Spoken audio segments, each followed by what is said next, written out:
Yay, yay.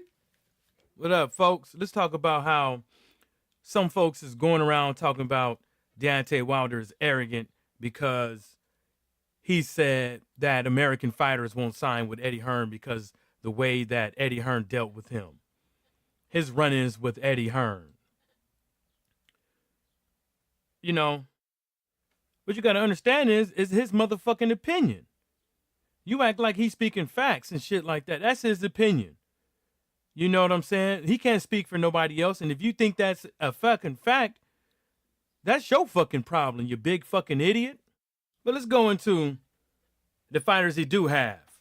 You know, well, some of them, not all of them. But, you know, let's talk about Dillian White, Kell Brook, and Daniel Jacobs.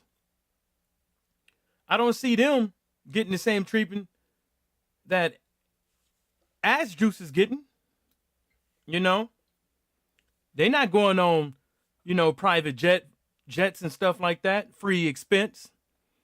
They're not getting front row side, courtside seats at basketball games, you know. So if you sign with Eddie Hearn, don't go thinking that you're gonna get all them, you know, trinkets.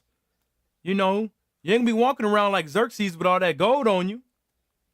You only gonna get what he choose to give you, which is going to be, in my opinion, a fucked up deal. But if you ain't making a couple of million right now, yeah, it might behoove you to go out there and take that Dash Dillinger money.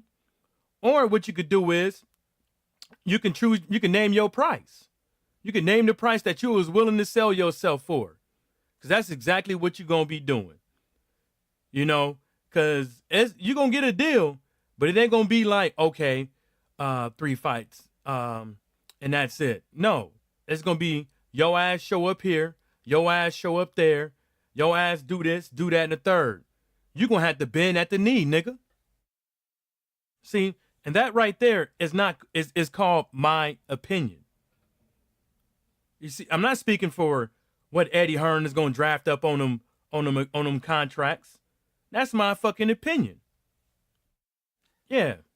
And then when you're signing contracts or when you're doing business with people, you when it comes to this amount of money, you probably want to get to know the person. You know? Not intimately, but you want to get to know the person, you want to kind of get to know what kind of person that is.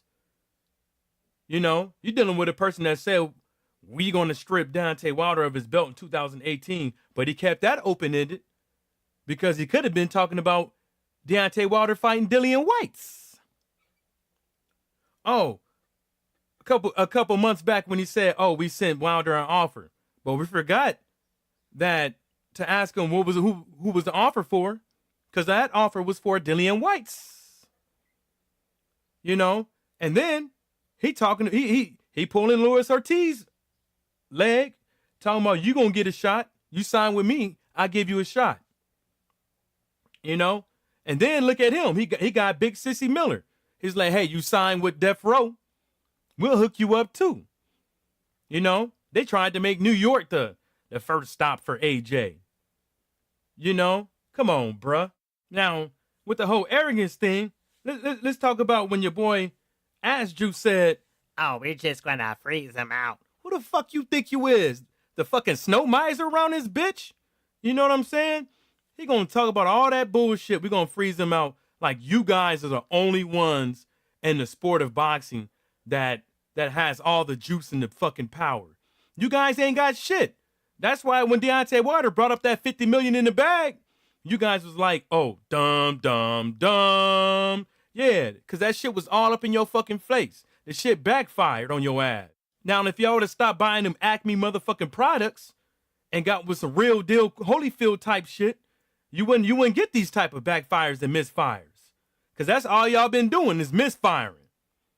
All motherfucking day when it comes to Deontay Wilder. You know what I'm saying? And then y'all want to talk about, oh, Deontay Wilder is contradicting himself because he said it's not about the money, it's about the legacy. Well, I'm going to tell you this one thing. In life, like I said, you have to name your motherfucking price. You know what I'm saying? Because I would have turned down that $12.5 million too.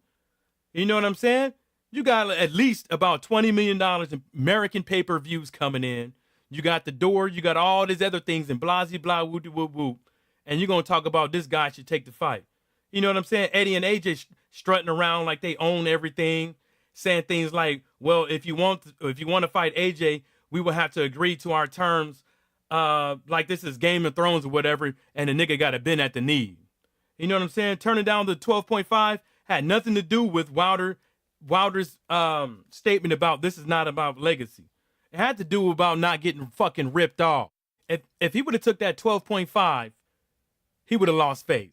And I blame it on Eddie Hearn because he has to win at everything.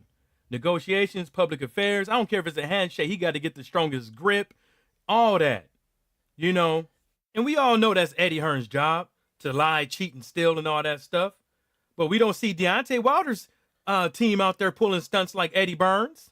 Yeah, so go and believe what you want to believe and run that.